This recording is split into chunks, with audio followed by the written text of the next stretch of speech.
about that greenhouse? Yeah, the greenhouse. I'm just going to say one word about it because you'll hear about it later and you'll read about it in this little program. The Keweenaw Bay Indian Community, Jan Schultz told me, who she was here last year, the botanist for the United States Forest Service. It looks like the Keweenaw Bay Indian Community will be the first, will have the first native plants greenhouse on any American Indian Reservation in North America. Can you believe that?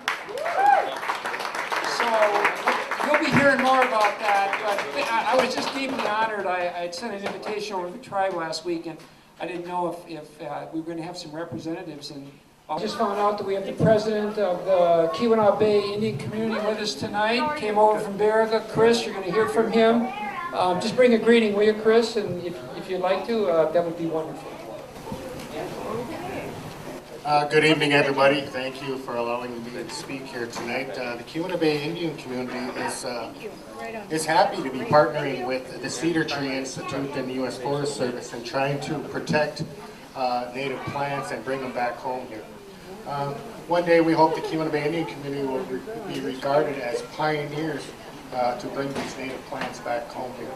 So it's only fitting, you know, that the Keweenaw Bay Indian Community become involved in helping save those native plants. So I just wanted to say thank you to the Cedar Tree Institute and John Magnuson, and keep up the good work, guys, because we've been partnering with you for a number of years now with the Cedar Tree Institute, with the Wild Rice Manoomin Project, and also we've worked with native plants down at the Sand Point, I think it was. So we've been working with the Cedar Tree Institute for a number of years, and they're just great to work with. So we're happy to contribute to help build a greenhouse here up on the Keweenaw Bay Indian Community. So thank you, miigwech to everyone for coming, and enjoy your meal and the wonderful music we have here planned tonight. This project, the Zaagkii Project, you'll hear more about it from our youth volunteers, but it's to protect pollinators, and they're actually threatened in our ecosystem. We happen to be on a migration path here of the monarch butterflies. A lot of people don't know that. And they fly 2,000 miles next month. They're going to start flying in August down into Mexico.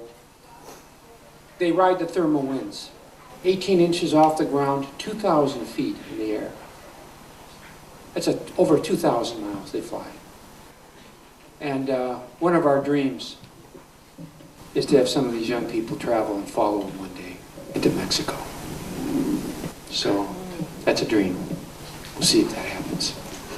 This project's all about native plants and how we need to protect them, and that's why this Indian community that was represented tonight, the Keweenaw Bay, they're going to be the first Indian reservation in North America to have this native plant greenhouse. You can't get these plants at Kmart or Walmart or Meister's. They have to be collected. They're not commercially sold except by small little groups of people. So tonight you're all going to be given some native plants. Certainly in urban environments, the amount of land that pollinators, which are not optional for us, need is surprisingly small. The conversion of a yard that's just grass to plant species, whether they're natives or non-natives, that produce the nectar and the pollen is an amazing switch for these things. They don't ask for much, and they need their home ranges are very tiny. So simply converting property to gardens, vegetable garden and a native plant garden, or a non-native plant garden with the old-fashioned heirloom species that still provide the nectar source for them. Two things that can be done without it really changing our lifestyle at all. Name a couple of plants you'd like to see people plant in their gardens.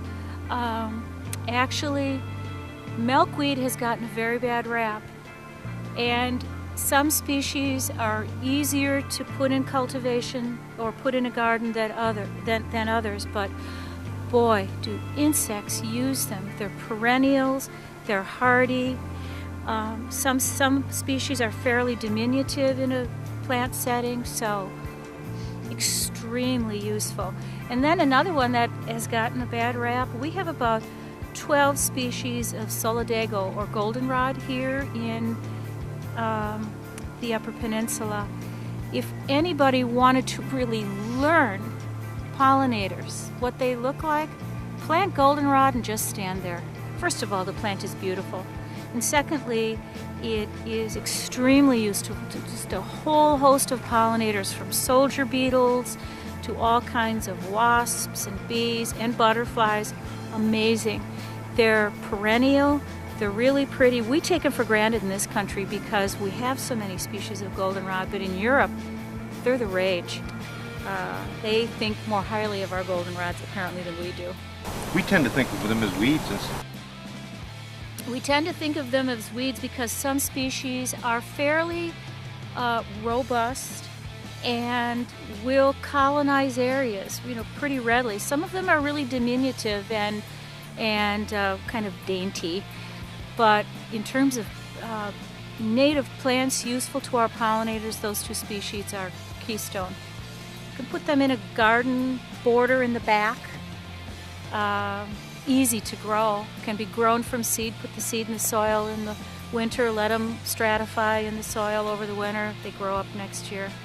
So when we used to think it's great to have the perfect lawn, you'd rather have people devote some of it to native plants? Yes, I would. I think little things like that collectively end up making a huge difference.